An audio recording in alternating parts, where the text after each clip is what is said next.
உங்களையும் என்னையும் ஆக்கியிருப்பான் என்று கூறி இந்த உரையை நிறைவு செய்கிறேன். வாங்கித்தவனா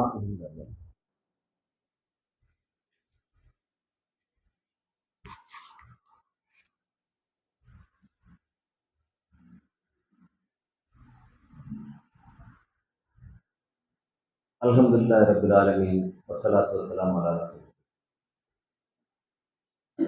கண்ணியத்திற்குரிய இல்லாமல்ல அல்லாஹ் ஜல்ல ஷானஹு வ தஆலாவின் நல்லடியார்களே,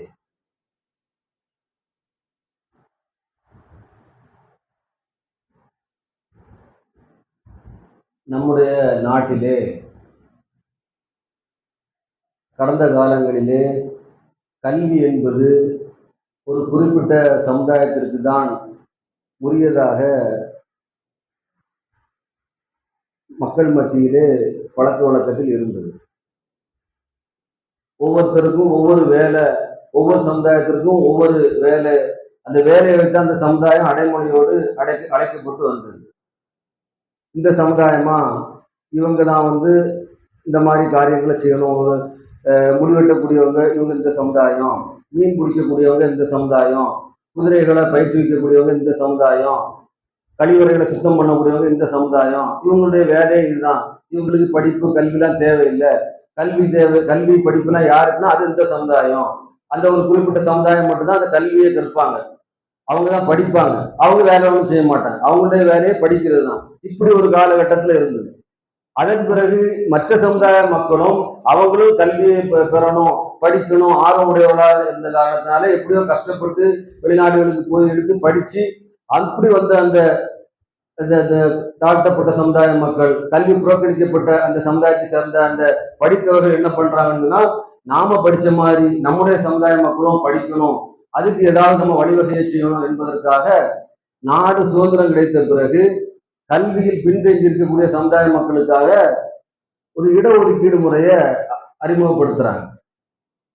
கல்வியில அதிகமாக கான்சன்ட்ரேட் பண்ணி படிச்சாங்கன்னா அவங்க செய்யக்கூடிய இந்த தொழில இருந்து இது அவங்களுக்கான தொழிலாகவே நிர்ணயிக்கப்பட்டதாக மாறிவிட்டது, அதுல அவங்க விடுபடணும் என்பதற்காக படித்தா வேற தொழிலுக்கு போவாங்க, வேற வேலைக்கு போவாங்க என்பதற்காக அவங்க என்ன பண்றாங்க, அந்த சமுதாய மக்களும் படிக்கணும், ஆனா அதே நேரம் ஏற்கனவே படித்து நல்ல நிலையில் இருக்கக்கூடிய மக்களோட இவங்க போட்டி போட முடியாது.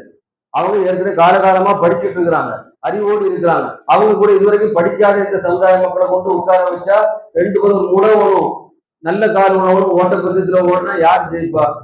உணவுனால ஓட முடியாது. இப்ப அந்த மாதிரி நிலைமையில இந்த மக்களும் நல்ல படிக்க வேண்டும், இவர்கள் தான் கல்வியில பின்தங்கி இருக்காங்க என்பதற்காக இவங்க ஒரு இடஒதுக்கீடை கொடுப்போம் அப்படின்னு சொல்லி இடஒதுக்கீடு முறையை அறிமுகப்படுத்தினாங்க.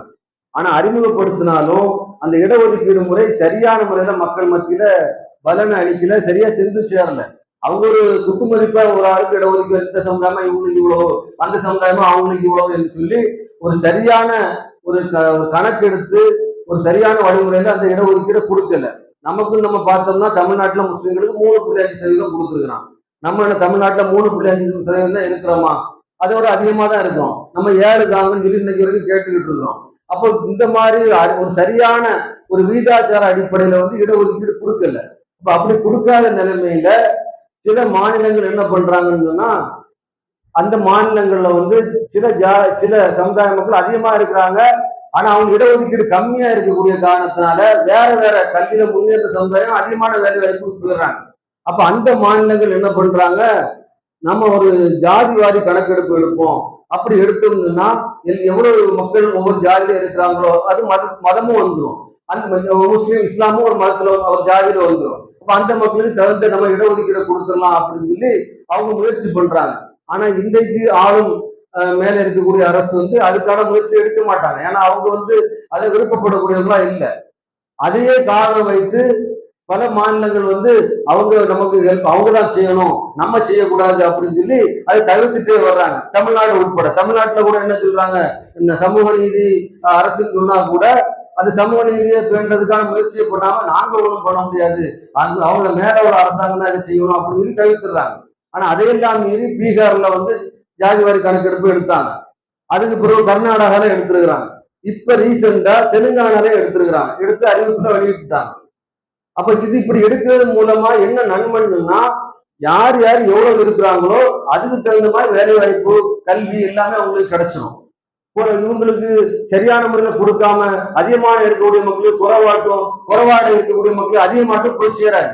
அது பலன் இல்லாம போயிடும். கல்வியில பின்தங்கி இருக்கக்கூடிய மக்களுக்கு, வேலை வாய்ப்புல பின்தங்கி இருக்கக்கூடிய மக்களுக்கு, பொருளாதார வசதியில பின்தங்கி இருக்கக்கூடிய மக்களுக்கு எல்லாம் சரியான பலன் கிடைக்காம போயிடும். இப்ப பலன் கிடைக்க வேண்டும் என்று சொன்னால் இந்த ஜாதி வாரி கணக்கெடுப்பு